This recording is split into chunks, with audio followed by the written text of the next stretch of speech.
waxaa dhacayay habeenka koowaad oo ninkeedii iyo xaaskiisa labaad ee safarka galeen qabow aad iyo aad u daran. Caban waxay bilowday in ay dab shido si qabowga uga kala yaraado, laakiin waxay aragtay wiilkii yaraa oo aad iyo aad u ciyaarayo. Waxaa qalbigeeda ku shidmay dab masir daraadiis. Caban waxay aragtay wiilkii oo u socdo dhanka dabka. Ma aynan sii daneynin, laakiin waxay aragtay cabaar kadib inuu dabka u dhawaaday wiilkii yaraa. Way soo istaagtay. Haddaba Caban maxay wiilka ku sameyn doontaa? Wiilkana dabka miyuu ku gubi doonaa? Waa qiso aad iyo aad u xanuun badan, waana qiso aan ku cibro qaadan doono. Qiso walbana waxaa loo soo bandhigaa in lagu cibro qaato. Fadlan walaal ila daawo, leegtana ha ilaawin.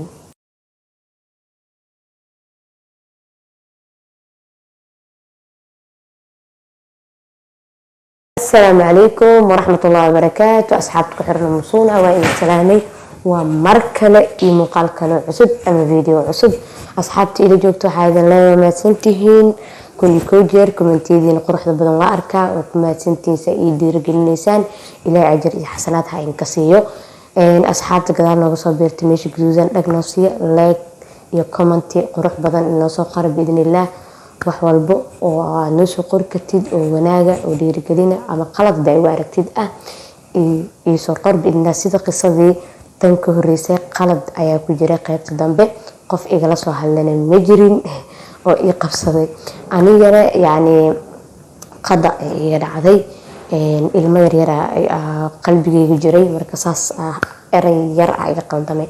إن شاء الله هذا ديك قصة حدونا قصة ما أنت أنا وذنا وقصة عبرة له وقصة آدي حنون بدن ونتصل حق دقة إيحاسني مدى جبري أديك مسمى له إنك حاجة أتحاس جورسي جوابتنا وحكسوا جا جبر والبو إن شاء الله. قصة دينا أكو بلاونو محيكو صعتها جبر المجعيدة قصة لكم محسن لكن أنا جاي مقعد بحدونه waxaan ka baqay inaan magaceedayna caadiga soo qaato gabar walba oo u baahan in qiso magaceeda ku soo sameeyana way ii soo qori doontaa oo way dhigi kartaa magaceeda igu soo sameey insha Allah qisooyinka wanaagsan ay magaceedina ku soo sameynayaan sida qisadii Caaisha kale qisooyin kale to Leelo kale ta ay jireen ma sha Allah laakiin qiso oo magac ku soo baxda aan badana magaceeda u bixiyay inta qisooyin yar waxay jiraan magac la'aan laga soo dhigo. marka waxaan rajeynayaa in aad ifahantaan. marka qisadii hadda shalay ayaan soo daraad soo dhigay qalad ku jiray oo ka hadlayay yani gabadhii videoga laga duubay. waxaan rajeynayaa in qaladkaas hadaan arkin ana in sheegayo. qisadeenan marka gabadha ay ku socoto oo gudagalna Caban ayaa u bixiyay. qisadan ayaan ku bilaabi doonaa soo raac tareenka yoona ka tagin inuu buuxsamaa ka baqin. go leegta ay ku heestaya.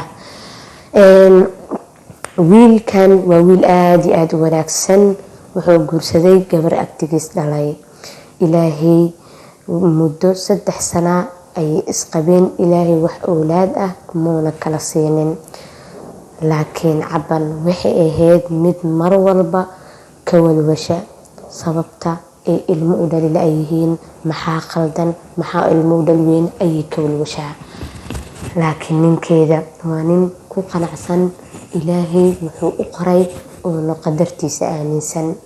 waxaa dhacday sanadkii 4aad markuu u dhamaaday in ay Caban bilowdo in ayadoo ninkeeda u naxariisanaysa ay tiraahdo xaas kala guurso adiga nin in awlaad shida laga yaabaa, laakiin ninkeeda wuxuu ahaa mid mar walba ka diida. Caban waxay maalmo iyo bilooyin ku celcelisaba markii dambe ninkeedu uu ku ogolaaday. waxay u doortay gabar aad u wanaagsaneed oo u qalbi fiicneed.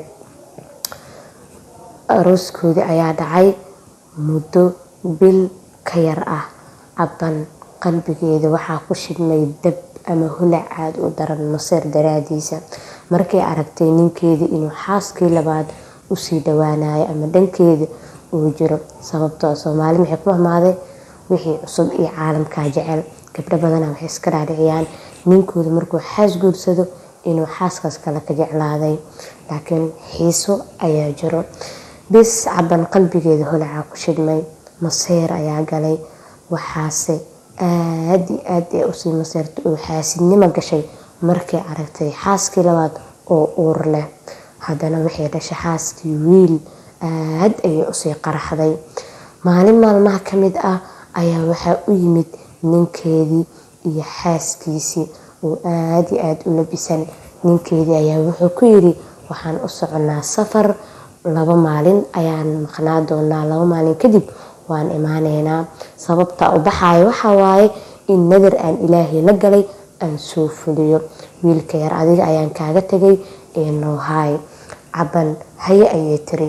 habeenkaas ay baxayeen ninkeeda iyo xaaskiisa labaad waxaa dhacayay baraf aad u daran ama qabow daran. Caban waxay bilowday in ay dab guriga ku shido si yacni diirimaad ama qabowga daran oo jiro oo uga kala yaraado. waxay aragtay markay dabkii shiday wiilkii yaraa uu aad iyo aad u ciyaarayo. Caban qalbigeeda waxaa ku shidmay dab aad iyo aad u daran ama holac ayaa ka shidmay qalbigeeda maseer daraadiisa. waxay aragtay wiilkii oo dhankii dabka aaday, wax dan ah kama eena yeelan. haddana waxay aragtay wiilkii oo dabka aad ugu sii dhawaanayo. waxay bilowday in ay wiilkii yaraa dhankiisa soo aado. Caban ma aynan sameynin in ay wiilkii dabkii ka celiso, laakiin waxay sameysay wax aad iyo aad u xanuun badan. waxay soo qaaday dambiil dab ah, waxayna gacanta ka saartay wiilkii yaraa ee saqiirka ahaa. aad ayuu u ooyay. waxay dareemaysaa Caban in dabka qalbigeeda ka shidnaa uu ka damay, subxaan allah, ama uu kasii yaraanayo. wiilkii yaraa qayladiisa aad ayay u socotaa, wax dareena ama maqlid ah maba ku jirto. ilaa dariska ay gambaleelka soo garaaceen oo ay ku dhaheen maxaa cunuga yar ka xanaajiyo oo sidan dhan ula qaylina ula oynaa. markaas ayay istaagtay oo wiilkii yaraa dabkii gacantiisa inta ka qaaday ayay catarka marmarisay. maalintii labaad waxaa dhacay wax ilaahay qoray, subxaan allah. wiilkii yaraa hooyadiis iyo aabihiis waxay ku dhinteen shil gaari. ciida arxanlaay ama Caban waxaa korkeeda noqday ama ayadaba ee yacni dusha iska saartay markaas ee dareentay oo maseerkiina ka baaba'ay in wiilkan ee ayada koriso. wiilkii ayay Caban soo korisay, wuxuuna noqday nin weyn. wuxuu noqday wiil baari u ah Caban, khaasatan markii Caban ama gaar ahaan markii Caban aad iyo aad u xanuunsatay oo xubno badan oo jirkeeda oo xanuunsadeen. wuxuu ahaa mid aan ka kortagin, aad iyo aad ugu naxariista, xanaaneeya, daryeela, mar walbana ugu waca hooyo. markasta uu hooyo yiraahdo Caban qalbigeeda wuxuu dareemi jiray aad iyo aad murugo u badan. haddana markay aragtay gacanta wiilka aad ayay u murugo jirtay oo waxay dhihi jirtay maxaa igu dhacay, sababta igu kaliftay maxay ahayd oo wiilkan gacantiisa u gubay. wiilkan sidan baariga u ah maxaa sidan ugu sameeyay. aad ayay mar walba ugu wali jirtay oo markii dambe Caban ilaahay ayay u toobad keentay oo qof wanaagsan ayay noqotay. maalin maalmaha ka mid ah ayuu wuxuu kadis uga dhigay wiilkii in uu geey doono Caban hadalka igu gafo. bismillaahi Soomaaliga haf u qaadaha kasoo duuba daadheed wareer walaa. maalin maalmaha ka mid ah ayuu wiilkiisi kadis ah ama farxad wuxuu uga dhigay Caban in uu geey doono xajka. Caban aad ayay u murugootay oo uysay. waxay tiraahday ma ogtahay in qofka gacantaada bidix gubay in aan aniga ahay. markaas wuxuu ku dhahay inta qoslay waan ogahay oo adiga ayaa marar badan ka maqlay adiga oo ilaahay mar walbeeto weydiisanayo oo dhahayo maxaa sidan u galay, dambigaagana ilaahay ayaa dhaafayo. waxaana taa qof ilaahay isku xiray oo dambigiisa kasoo laabtay. qofkii yacni ciradiisa qariyo oo ku dadaalana ilaahay yacni wuu u dambi dhaafaa. qof wanaagsanna waaye, waxna kuma qabo. sidaas ayay ku dhamaatay qisadii Caban. adiga maxaa ka baratay qisadan? maxaana yacni kula tali lahayd amase haddii aad adiga xaas tahay ninkaaga ilmo uu dhalo haddii lagu keeno sidan oo kaleeto miyaad samey lahayd? sida gabdhaha qaar oo Soomaaliyeed badankood ay sameeyaan, xataa qaar la arkay sun siiyey saqiir. subxaan allah, saqiirka muxuu kaa galabsaday? xataa naagta lagula qabo adiga dembi kaama galin, waxaa dembiga galay waa ninkaaga. asagaa gabadhaan raadsaday, ayada dembi kaama galin, waxba kuguma suubin. hadduu qof qalad galay oo qalad ku qabsanayd ninkaaga waaye. marka insha allah tan kaleeto oo kusii darsanaya waxaa waaye masir daraadiis. su-aashaas inay gabdhaha la qabo iyo gabdhaha kale xataa ay kusoo jawaabay, inkastoo gabdhaha aan la qabin aynan weli fahmi karin. cashar ha idiin sida ahaato. gabdhaha la qabo biliis waa uga fadsi, waxaa rabaa inaa ogaado ninkaaga haddii uu kula guursado masiir dartiis ma dili lahayd, ma gubi lahayd, maxaa samey lahayd?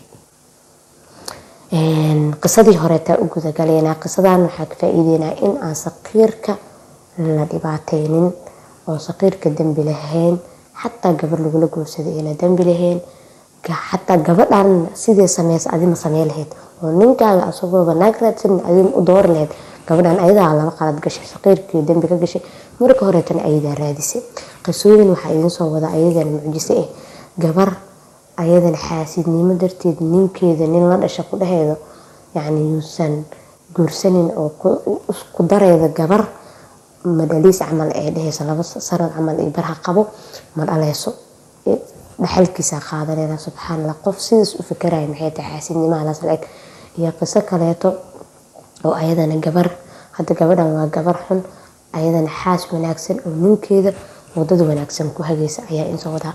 qisadii oo daraad ah soo gudbiyay marka ayaan u gudagalayaa. fiidiyoogii hore aad u dheeraay, 20 daqiiqo gaarsiiyey. marka inaad la fiirsanin oodna dhameysanaa laga yaabaa badankiin. qaybta dambe waxaa la rabay inaa ku dhaho gabadha ma ku saxneyd inay ninka disho waqtigii ee fadiixada faaftay kadib oo waaridkeeda fadiixoobeen oo familkeeda dhan magaalada ka qaxeen, inay waqtigaas disho miyaa habooneed mase markii kowda oo fiidiyooga ninka ka duubay inay dishay ahayd? marka qaladka gadaxeed adiga aan dhahay, taasna qalad waaye. wax qiso kaloo xanuun badanaa arkay waalidiinta Soomaaliyeed oo gabdhihiina ka feejignaada. gabaran waxaa arkay oo tiktoka ina fiidiyooga in soo qaada xataa waa raadinaya, haddii ay suurta gasho waa idin soo dhigaa. gabar oo dhaheedo waxaa arkay gabar yar oo 15 jir 14 jir meelaas ah ama ilaa 16 jir ah. gabadhaas oo 2 naagood waaweyn ay wadaan oo in meel ka ganacsi jirkeeda inay ka ganacsadaan ay rabaan, ay dhahayaan wax walbo nimanka ku weydiistaan ma diidi kartid, bukiyirkeena ka bixinay tir. wallahi aad uga xumaaday. xataa gabadhi ayla ay qabtay maxay xataa askar ugu ciweysay, maxay naagaha u qaboweysay, hadee baqda xataa dad maxay ugu ciweysay. waxay tiri marka aaday gabadhu ku dhagdhagaayeen, way ku qeynayeen. hooyadeed inay soo ogeynaa laga yaabaa, waxaa laga yaabaa inaysan hooyadeed la joogin.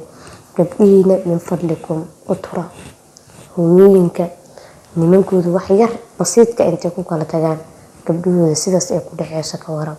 hooyo waa ku baryaaya sabarka badi, dulqaadka badi, inta gabadhaada mustaqbalkeeda iyo sharafteeda lagu tabadahaa.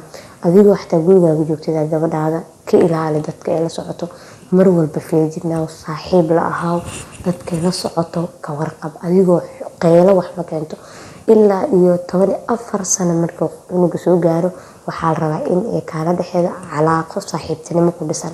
ma jiro wax qeylo ee canaad. cunuga markuu 14 gaaro wiil iyo gabarba waqtiga ugu kibirka badan yihiin waa adinka xataa soo baara 14 15 16 ilaa 18 lalama hadli karo, sankuu taagaya.